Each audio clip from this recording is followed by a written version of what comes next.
E aí galera, beleza? Voltamos aqui para mais um bloco, ok?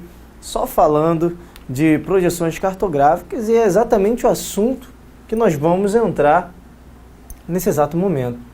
Nós vamos falar das projeções cartográficas. Olha só,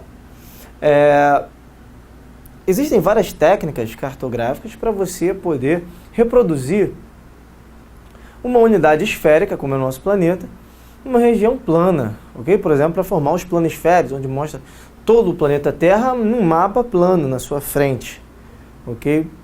Mas já tentou descascar uma laranja, por exemplo, e colocá-la reta, formato, como se fosse um papel assim, formato reto? Se você não tentou, não corra lá para tentar não, porque você não vai conseguir. Porque é impossível você transformar uma figura esférica em uma figura, ou uma coisa de um formato esférico, ok? Em uma figura geometricamente totalmente diferente, que seria uma área plana, ok? Então é impossível você conseguir representar o planeta de forma real, corretíssima, né? Nos mapas. Por quê? Simples, né? Talvez você esteja pensando aí, por exemplo, mas professor, eu posso ter um globo terrestre. Sim, o globo terrestre é a melhor forma para você representar o nosso planeta, né? Por exemplo aqui, porque tem um formato muito mais parecido. Mas mesmo o nosso planeta, ok? Representado por um globo terrestre, tem distorções. Distorções, professor? Sim, distorções. Por quê? Todo tipo de representação do planeta tem um certo tipo e um grau de distorção da realidade. Nós não conseguimos, infelizmente, representar o planeta assim da sua forma fiel, ok? Em planisférios ou mesmo no globo terrestre, porque o formato do planeta ele é muito diferenciado. Bom, você ouviu lá desde novinho que o planeta Terra ele é alguns falam que é um círculo, né, uma bola. Outros que é circular, é esférico, achatado nos polos. Bom, como é que é o formato do planeta Terra? Bom, o que eu posso dizer para você é que ele é muito diferente do que tudo isso que a gente já ouviu, ok? Porque o planeta Terra ele é esférico, mas a sua superfície ele é muito irregular. Quando você vê aquela imagem, por exemplo, que eu mostrei aqui na aula, do planeta Terra, assim, aquele formato circular, né, esférico, um formato esférico perfeito, não se iluda, aquilo não é uma foto do espaço, com certeza nós estamos pegando ali principalmente a formação dos gases, da atmosfera e tudo mais, em uma distância muito maior. Isso faz com que nós tenhamos a percepção de que o planeta ele é arredondado. Não é que eu estou dizendo que o planeta é quadrado, ok? Mas eu quero que você entenda que a superfície do nosso planeta ela é muito irregular, ela é no formato de geóide. Por exemplo, o que seria um geóide? Em algumas regiões ele é mais baixo, em outras regiões ele é bem mais alto. Temos as cordilheiras, né? E outras regiões como o fundo dos oceanos ele é mais baixo. Então ele tem um formato de um geóide. É uma representação anafórmica, ok? Sem uma forma definida, tá? Para efeitos de cartografia, nós consideramos o nosso planeta, ok? Como se formasse uma elipse, beleza? Então, nós formamos o planeta como se fosse uma elipse. Aí entra aquele conceito de que ele é esférico, achatado nos polos. Mas a gente vai falar mais à frente. A única forma de representação mais real do nosso planeta é o globo terrestre. Mas é a mais real, não significa que é totalmente real. É a melhor forma de se representar porque tem um formato mais parecido. Mas fora isso, é o que a gente sempre diz na cartografia. Sempre haverá um problema de distorção nos mapas como distâncias e representações, pois a Terra é um elipsoide, ou seja, nós temos o geóide, nós temos um elipse formando o nosso planeta. Ou seja, é uma superfície de referência para a nossa representação cartográfica. Então, se você tem um geóide, por exemplo, que uma área é mais alta por causa do morro, outra é mais baixa, nós formamos o quê? Um elipse, que não é um formato totalmente circular, ok? Mas que acabam não dando conta das áreas mais altas ou mais baixas do nosso planeta, ok? É como se fosse um desconto de uma área mais alta, outra mais baixa, para nós podermos ter uma base, ok? Como o próprio nome diz e a definição de elipse nos diz, para nós termos uma referência, beleza? Dando prosseguimento aqui, então, vamos lá, nós temos o globo, que já falei, que é a melhor forma de representação do nosso planeta, beleza? Bom, a partir disso, várias técnicas cartográficas começaram a se desenvolver, ok? Como, por exemplo, as projeções. Como que nós podemos projetar o planeta, que é esférico, no plano? Bom, a primeira a ser criada vai ser as projeções conformes. Ela recebe esse nome de conforme, por quê? Simples, os ângulos delas, tá? Os ângulos são idênticos ao do globo, é muito parecido mesmo com os ângulos que nós temos do planeta Terra, ou seja, dos vários ângulos que nós temos, ok?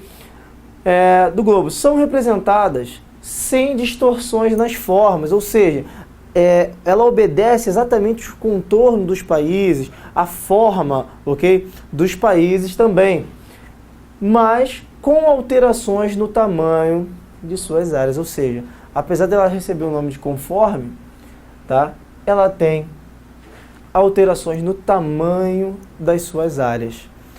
Algumas regiões são maiores do que deveriam ser, ou seja, são regiões que têm deformidades, como eu falei no início aqui, são distorções. Todo tipo de representação, todo mapa tem um certo tipo de distorção, beleza? A projeção mais famosa das conformes é a projeção de Mercator, né? Com certeza você já ouviu falar nesse cara, que foi um dos primeiros a fazer um dos planisférios mais representativos da nossa era ainda nos dias de hoje, ok? Bom, quem era esse cara? Era um cartógrafo e matemático que criou uma projeção cilíndrica conforme que levou o seu nome. Por isso que normalmente existe um mapa de Mercator, beleza? Bem, esse mapa de Mercator, vou colocar logo aqui para vocês verem, né?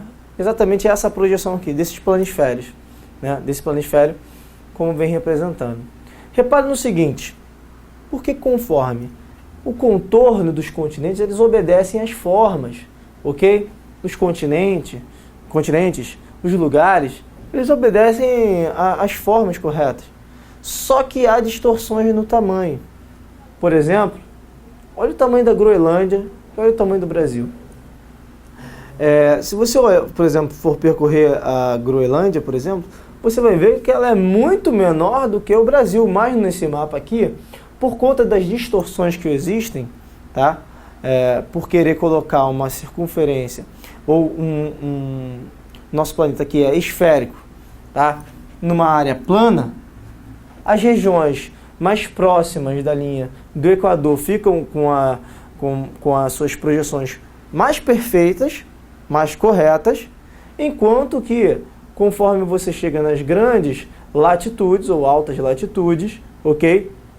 Tanto ao norte quanto ao sul, as distorções começam a se exacerbar, ou seja, a Groenlândia, né, acaba se tornando até quase do mesmo tamanho que o Brasil, por exemplo, o que não é uma verdade nem de longe, tá? Além disso tudo, Mercator, que era europeu, obviamente, ele teve um cunho muito eurocêntrico, ou seja, ele colocou essa visão do nosso planeta, já que é uma circunferência, não existe nem lado de cima, nem lado de baixo, mas acabou dando um eurocentrismo ou demonstrando a sua ideologia, né, ao confeccionar esse mapa, colocando a Europa, né, na parte de cima e no centro do planeta, né, dando um viés totalmente político e econômico, já que estávamos perto, vivendo aquele grande período das navegações. Beleza? Então, essa é a projeção conforme de Mercator. Além dessa projeção ser conhecida como projeção conforme, ela faz parte de um grupo de projeções conhecido como projeções cilíndricas, ok? Como assim cilíndricas? Olha, é como se você pegasse o planeta, que é esférico, ok? E colocasse aqui uma folha de papel, ó, exatamente como está desenhado aqui, colocasse essa folha de papel em volta do planeta e aí tentasse colocar o planeta aqui nessa parte plana, ok? Então, essa é conhecida também como projeção cilíndrica, beleza? A projeção equivalente, ela também é uma projeção cilíndrica. Por quê? Toda vez que você quiser retirar uma projeção do planeta, colocando como se fosse um cilindro em volta do planeta, depois extraindo assim as imagens do planeta, tá? Ela vai ser chamada de projeção cilíndrica, beleza? Mas nós temos dentro da projeção cilíndrica as projeções conformes, como de Mercator, e temos também a projeção equivalente, ok? Como é que vai funcionar isso? A projeção equivalente, as áreas são proporcionalmente iguais ao do tamanho do terreno no globo, beleza? Ou seja, a proporção do tamanho da Europa, do tamanho da Groenlândia, isso não vai acontecer, essa distorção de Mercator, que a Groenlândia era maior até que o Brasil, isso não vai acontecer, ok? Ele preservou as equivalências, ok? Ou seja, o tamanho ou a proporcionalidade dos tamanhos do terreno.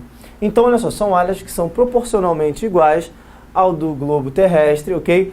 Embora as formas estejam deformadas. Enquanto Mercator, né, na projeção conforme, se dedicou a manter as formas, o contorno dos continentes e tudo mais, e abriu mão, né, da equivalência, óbvio, ou seja, a proporção entre o tamanho das áreas, essa aqui fez exatamente o inverso, né? Se preocupou com a proporcionalidade, mas falhou nas questões das formas, ou seja, que as figuras estão totalmente deformadas.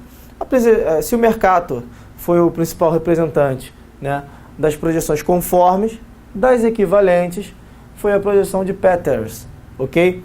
Que foi um dos principais nomes da cartografia durante muito tempo, ok? Apesar de não romper com aquele viés, né, eurocentrista, tá? Ele acabou dando maior destaque também aos países subdesenvolvidos, que ficavam na parte sul dessas projeções, ok? Como, por exemplo, esse mapa aqui nos amostra. Repare que agora a proporção ela é bem melhor. Olha o tamanho da Groenlândia, agora o tamanho do Brasil. Reparou?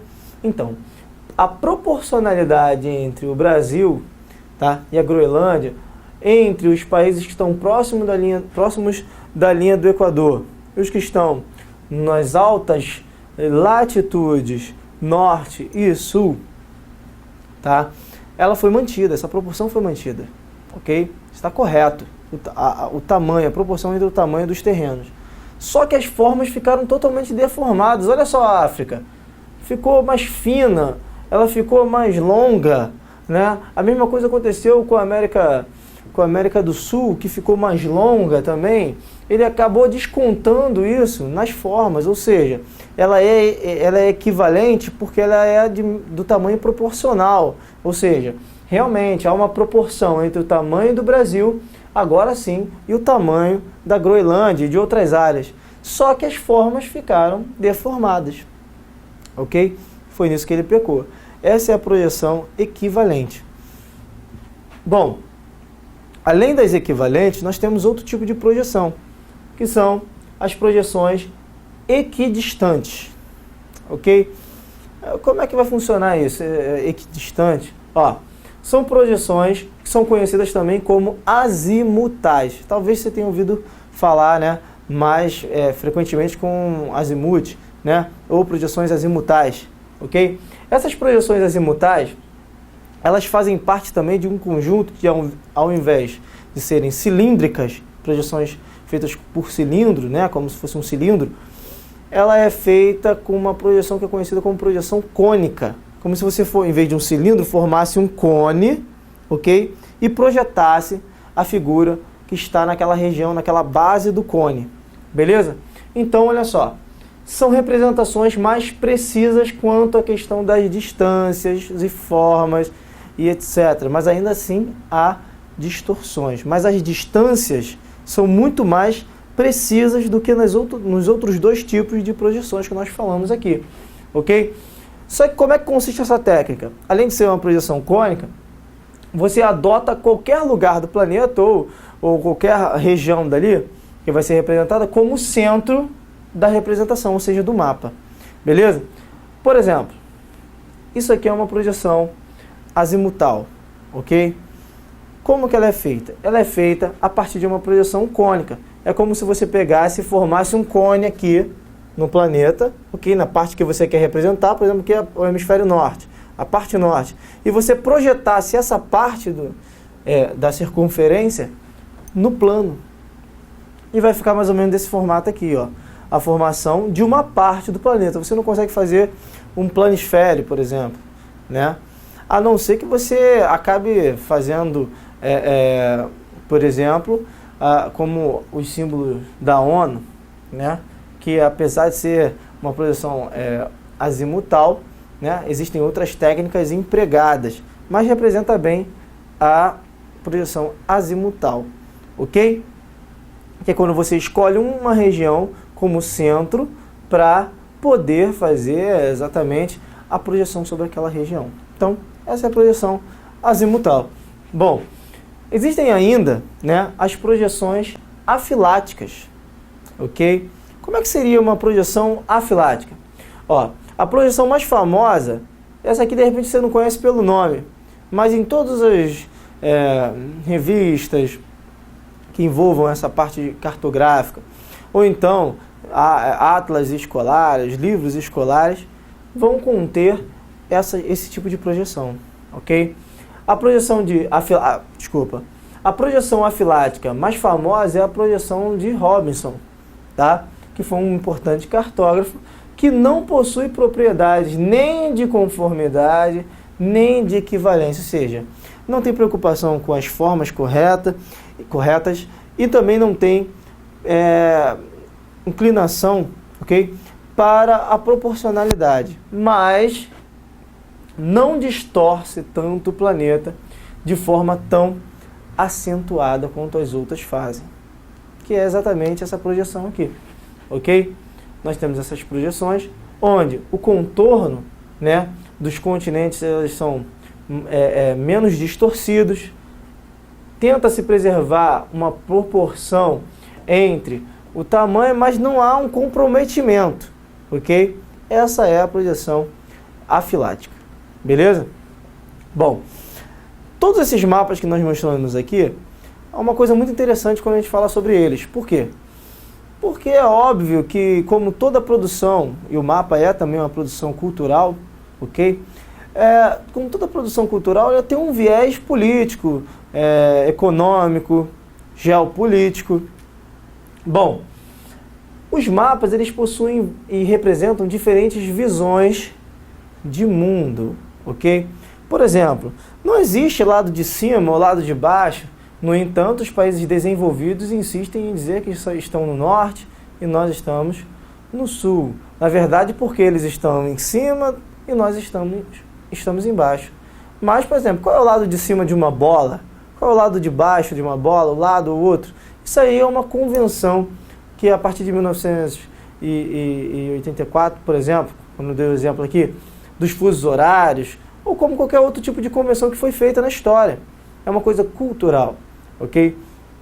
Então, isso também representam, né, essas coisas representam diferentes tipos de visões de mundo, ok? O que é totalmente natural, ok? Mas, muitas das vezes, acaba ferindo outras nações, por exemplo, porque nós estamos na parte de baixo do planeta, né? Já parou para pensar nisso? E aquela divisão antiga, né, de primeiro, segundo e terceiro mundo, aquela divisão entre países do norte desenvolvidos e do sul subdesenvolvidos, né? Isso tem um cunho totalmente cultural, político, econômico e geopolítico. Então, olha só, os mapas, eles também representam a visão cultural e as visões de mundo que os seus cartógrafos, né, Possuem, obviamente. Então, olha só, o planeta pode ser representado de formas e perspectivas diferentes. Por exemplo, existem mapas no Japão que colocam o Japão no centro do planeta. Aí você vê um mapa desse e fala, está errado. Não, não está errado. Ok? É uma outra forma de representar o planeta. Desde que esteja correta quanto às questões de escala, proporcionalidade e outras técnicas, pode ser representado exatamente dessa forma. Tá? O mapa de Mercator, por exemplo, coloca a Europa, ok? Representando o eurocentrismo. Ou seja, o local onde ele vive, ou que ele representa, a nação que ele representa, ou o continente que ele representa. Então ele colocou no centro, ok? Representando a sua visão de mundo, ok? Por exemplo, na antiguidade, cartógrafos islâmicos colocavam Meca, que é uma cidade sagrada, ok?